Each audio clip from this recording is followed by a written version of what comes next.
Gigi Blankies proudly presents Musings with Steve and Teresa. They're here to enlighten, entertain, and inform about issues they think are important. They want people to think about how positive actions make positive people. Their show is captured and linked to YouTube. The programs are listed in the archives of both Blog Talk Radio and YouTube video, and you can watch them as well as listen. Now on with the show. Hello everyone, welcome to Blog Talk Radio. Our show is captured and linked to YouTube. The programs are listed in the archives of both Blog Talk Radio and YouTube as The Musings with Steve and Teresa. Links can be found on our Facebook page. You can watch as well as listen. And strangely enough, we refer to our efforts as Musings with Steve and Teresa. I'm Steve, co-host. Teresa's not with us today, and so I'm winging it by myself. We are here to enlighten, entertain, and inform about issues we think are important. We want people to think about how positive actions make positive people. As you can see behind me, our backdrop there, we've got an invisible blanket. Just joking. Teresa's not here, didn't bring me a blanket, but the blankie business is working well. See our exhibit on from Facebook. You can link up to the pictures of the blankies. The new ones are being shown or entered every day or so. Wanted to start today with a bit of a good news. John DeTraglia, MD, has an article in the Portsmouth Times Tuesday, March the 12th, where he's reporting that there's a 72% decrease in heart disease death since 1968. Now, this is based on the information that has been gained by autopsy of our fallen soldiers. In the Korean War, the coronary arterial sclerosis showed up in 77% of the body's autopsy. The Vietnam War had a 45%, and in the last couple of wars we've had, it's dropped down to 8.5%. Those that have arterial sclerosis show the heart disease, bad chlorophyll, specifics, high blood pressure, obesity. So there's a cause for that. Now, corresponding but not related to it is the fact that in the Korean War, 50% of the soldiers were smoking. It is decreased now down to 30%, while in the civilian population, it's gone down to below 24%. The question, of course, is does smoking have anything to do with arterial sclerosis? And they're unable to scientifically pronounce that it does. Now, the scientist has to be able to define and measure all of the factors of his pronouncement, or it doesn't exist. So this is an indication that we're doing something right if the thing is the arteries are not as plugged when they go in there and look. Want to give an atta-girl shot to the little girl from Circleville. She started 89 random acts of kindness in memory of her grandmother, who died at the age of 89. She started a web page, and it's entitled 89 Acts of Kindness, and she's documenting her procedure. One of the first she did was go to the McDonald's and pay for the car in behind her. Now, subsequently, in another report, they indicated that started a chain of McDonald's recipients paying for the car behind them. It was a very joyful bit of information, and it's great to find that the kids are approaching that kind of thought process. there's no doubt that kindness is as simple as holding the door for the next person to come in rather than let it bang them in the head or the foot, as the case may be. So, atta girl. And got a humorous story here. The Department of Highway employee stopped at a farm and talked to an old farmer. He told the farmer, "I need to inspect your farm for a possible new road." The old farmer said, "Okay, but don't go in that field." The highway employee said, "I have authority of the state of Minnesota to go where I want. See this card? I'm allowed to go anywhere I want on the land."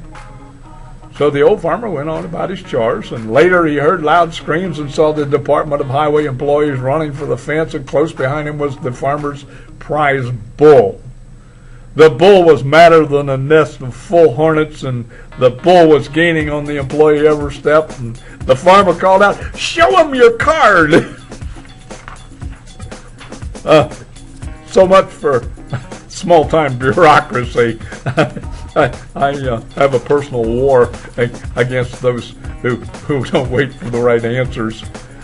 Another bit of joy, the New York City judge strikes down the soda ban regulation that Mayor Bloomberg initiated. Now, the idea, of course, was to fight obesity.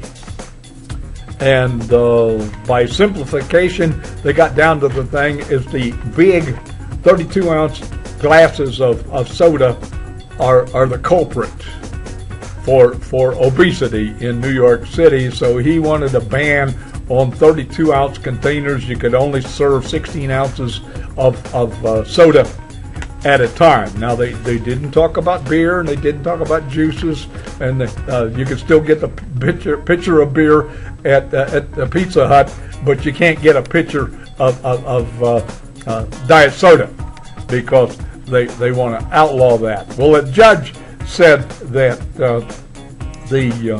the portion caption rule, if upheld, would create an administrative leviathan and violate the separation of powers doctrine by straying into territory that would belong to the elected city council, not the board appointed by Mayor Michael Bloomberg.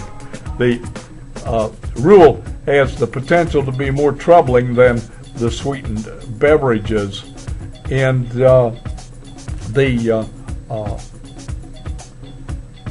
city officials have called the size limit a pioneering move for public health.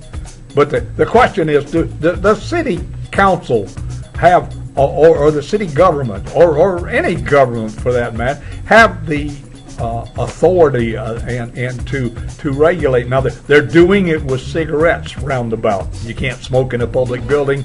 The lesson is that if we make it inconvenient enough, the people will quit smoking. It may be a viable answer, but on the other hand, where does the government get around to say that that's a no-no? You can't do that. And I'm anti-bureaucratic, so the good part about it is the judges agree with me in this particular case. It's a classic example of unintended results, because there was going to be a $200 fine on a violator. So you can imagine all of the policemen in New York City going around to see if you're getting 16 ounces of soda or 14 ounces or 22 ounces and issue a $200 fine. And it was a silly idea. They didn't think that one through. Got an interesting story, at least it's interesting to me. At an annual awards dinner giving for forensic scientists, the president, Dr. Don Harper Mills, astounded the audience with his legal complications of a bizarre death. Now, here's the story.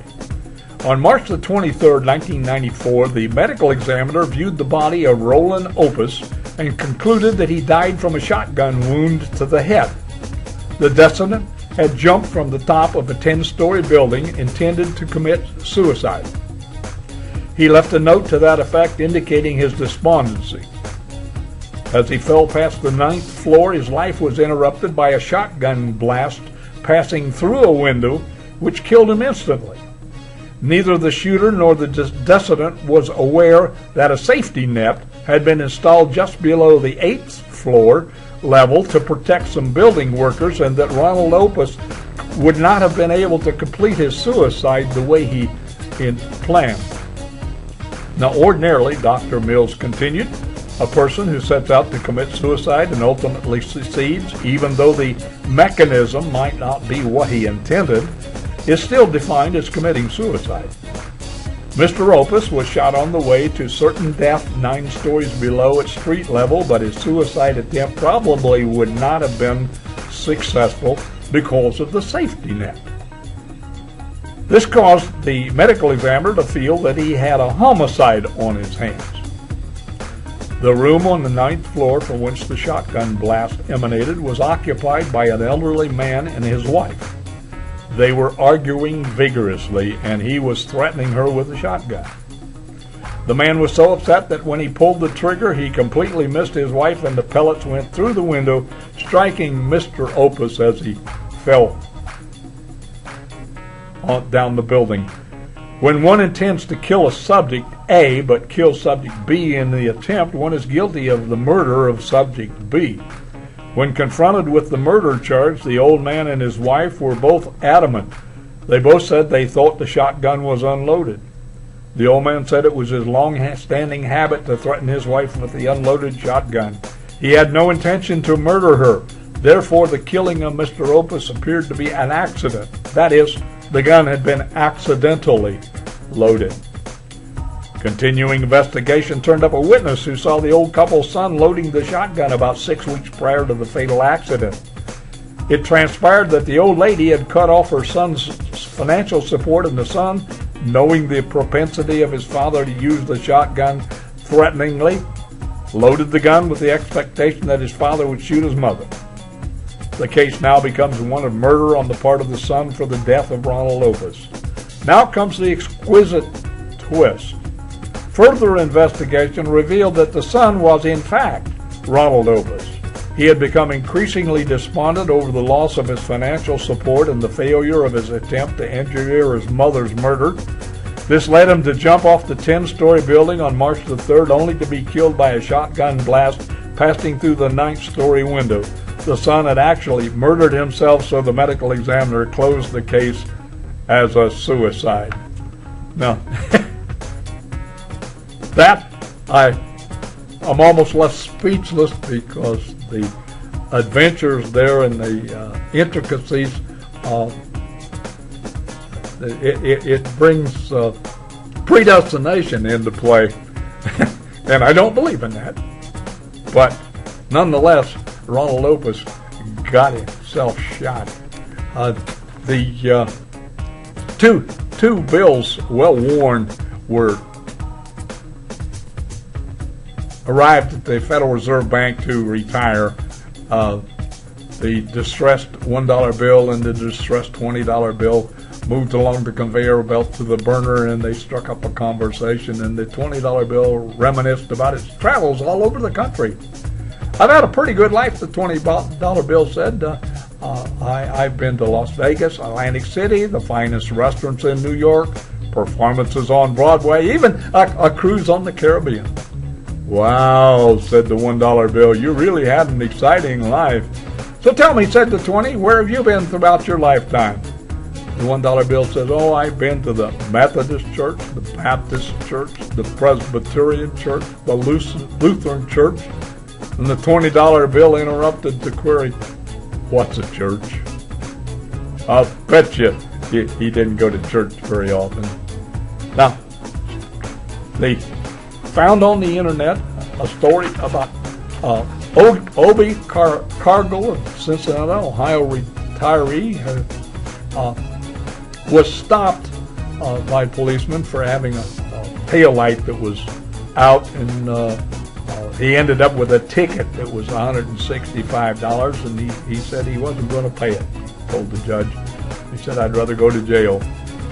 And besides, going to jail was on his bucket list. Now, if you're not familiar with the bucket list is what an elder does. Before I kick the bucket, these are the things I want to do yet. So the judge forgave $105 in court fees. He was ordered to pay $160 or 3 days in jail. He said, I'll do the 3 days in jail. He's an ex-Marine. I handled the boot camp. I can do this standing on my head. He served his time in the maximum security prison due to the space issues. He was locked up for 22 hours, but told reporters it was better than he experienced in the jungles of Southeast Asia as a Marine. It was a picnic, he said. What's left on his bucket list? Now that jail's been knocked off, some much tamer fare: hiking the Appalachian Trail, visiting his California redwoods, and visiting Key West. Way to go, Obi. Many more to you. And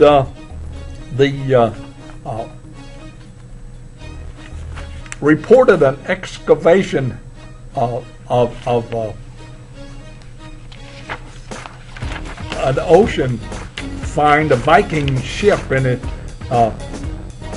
its graveyard was picked up, and they displayed the artifacts. Was a square crystalline surface. It looked like a letter opener or a dagger, and then a cannon. It had been under the water for a long time. The crystal was corroded with sea salt, and but anyway, they said this might be the Viking sunstone, which has been a label or a fable for a number of years. Now, basically, the story is that the legend says the weather was thick and stormy. The king looked about and saw no blue sky. Then the king took the sunstone and held it up, and he saw where the sun beamed from the stone. Well, it turns out that calcite makes a crystal. You can buy them on eBay. It polarizes light. That is to mean it makes it sorts it out like sun shining through a picket fence, so to speak. And if you rotate the polarized light, it changes color from blue to yellow when oriented towards the light source. Now, I think it's fascinating to indicate that scientists, of course, a bunch of them say this is it, this is the sunstone. Another bunch of them says no, it couldn't be. They're not that smart. But the idea that our ancestors could build a boat, sail from Norway to Iceland to Greenland to North America and back at a time before they found out about the magnetic compass. And incidentally, when you're that close to the North Pole, the magnetic compass doesn't do you any good anyway. The idea that on a cloudy day even, you could look up through the clouds, hold your crystal up, turn it, and see where the sun is. It even works at sunset. The sun is already down below the horizon, but you can hold the stone out, and it tells you where the sun is exactly. So if you know what time it is and where the sun is, you can figure out which way is home. And they apparently did it. And the idea that they were using crystals like this, natural crystals, in fact, is really, really fascinating. I found that we've always known about the polarizing feature of the crystal, and nobody's been able to tie it together with the sunstone. So this is a step forward. Now, if possible, we can move on to the next level of proving that that's what they had. In the humorous side here, there was a study of newspaper headlines that was a little bit ridiculous, and one of the things, a study, a headline in the newspaper says, "Study finds sex and pregnancy link." The survey finds dirtier subways after cleaning jobs were cut. Larger kangaroos leap further, researchers find. I think these are hilarious when you take the headline out of the newspaper and just let it stand alone. Alcohol ads promote drinking. How's that for a headline? Malls try to attract shoppers. Here's one. Official. Only rain will cure drought. Low wages said key to poverty. How's that for a news blurb?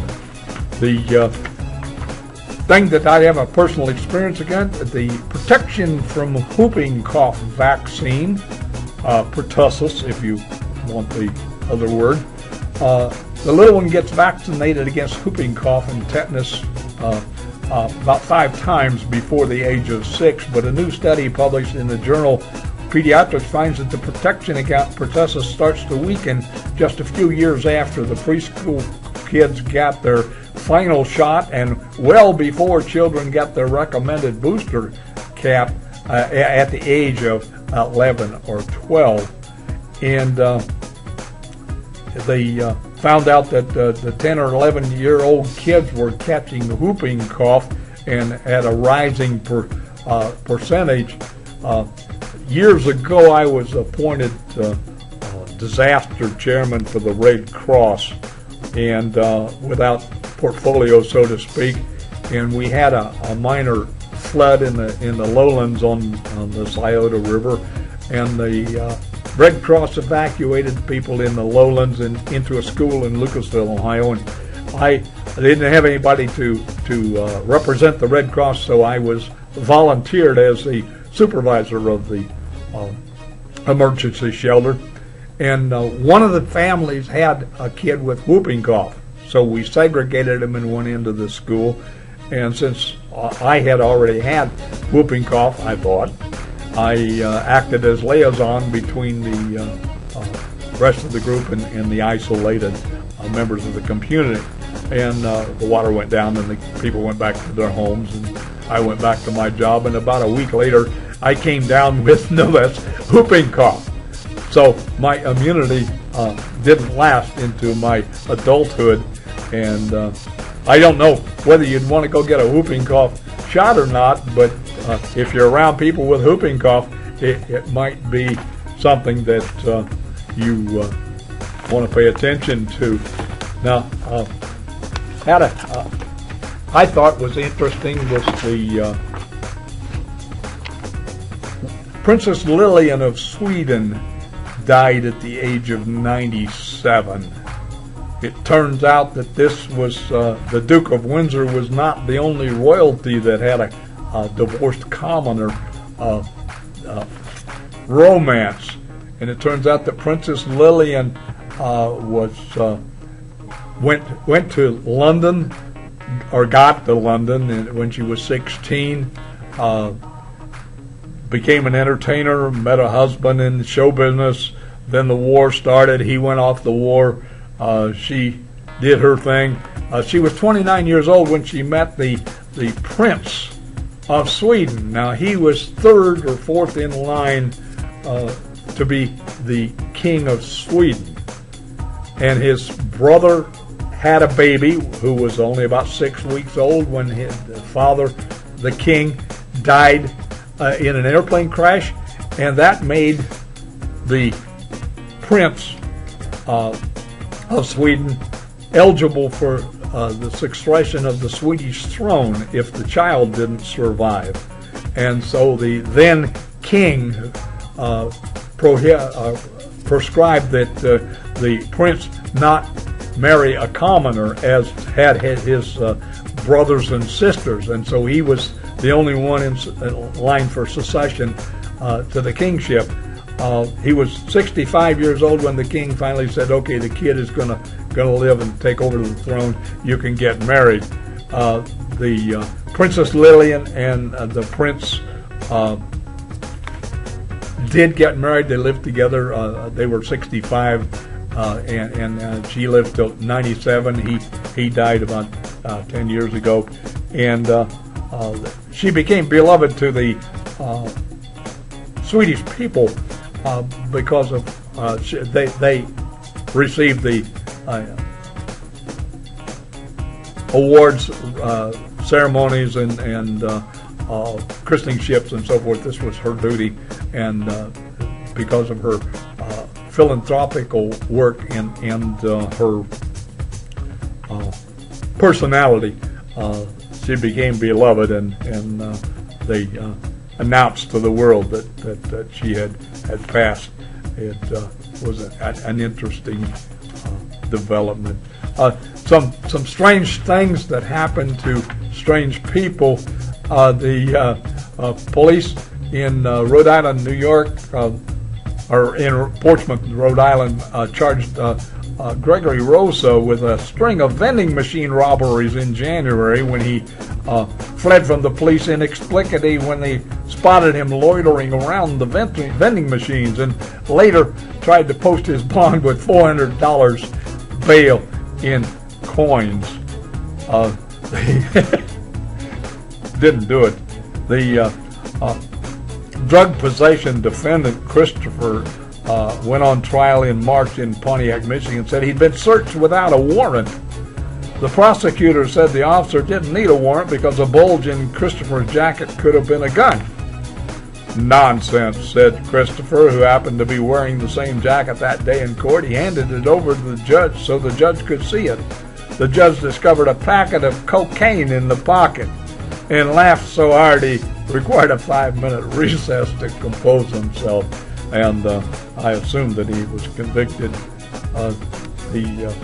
Dave Aniston, Alabama, was injured recently when he attempted to replace a tube-light fuse in his Chevy pickup with a .22 caliber rifle bullet that fitted perfectly. However, when the electricity heated the bullet, it went off and shot him in the knee. So things can happen to the nicest people. An item that I found quite interesting was the Lincoln Kennedy coincidences. Now, why do they still thrive on the internet? And the similarities, supposedly, Abraham Lincoln was elected president in 1860. John Kennedy was elected president in 1960. The names Lincoln and Kennedy contain 7 letters. Both were particularly concerned with civil rights. Both wives lost their children while living in the White House, and both presidents were shot on a Friday. Lincoln's secretary, Kennedy, warned him not to go to the theater. Kennedy's secretary, Lincoln, warned him not to go to Dallas. Both were assassinated by Southerners. Both were succeeded by Southerners. Both successors were named Johnson. Andrew Johnson succeeded Lincoln, was born in 1808. Lyndon Johnson succeeded Kennedy, was born in 1908. John Wilkes Booth was born in 1839. Lee Harvey Osborne was born in 1939. And it goes on, and then I got another page over here that says that's a poo-poos the whole thing, that's not a good analogy. For various reasons, it comes back to that scientific approval where if you can't measure it and prove it, it didn't happen. We're got through most of my stuff here. Excuse me, I have a catastrophe there. 90 seconds. On national television here.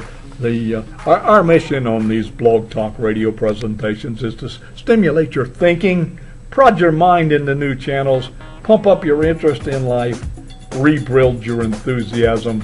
Whether you're pro or con, we insist that you join us as we investigate, evaluate, participate, be part of the problem, not the solution, like the little girl with the 89 acts of kindness. I want to thank you for listening to our podcast today. We'll return with our continuing viewpoints next Tuesday, where we will discuss other elements of interest. Speaking for Teresa, thank you. I'm Steve.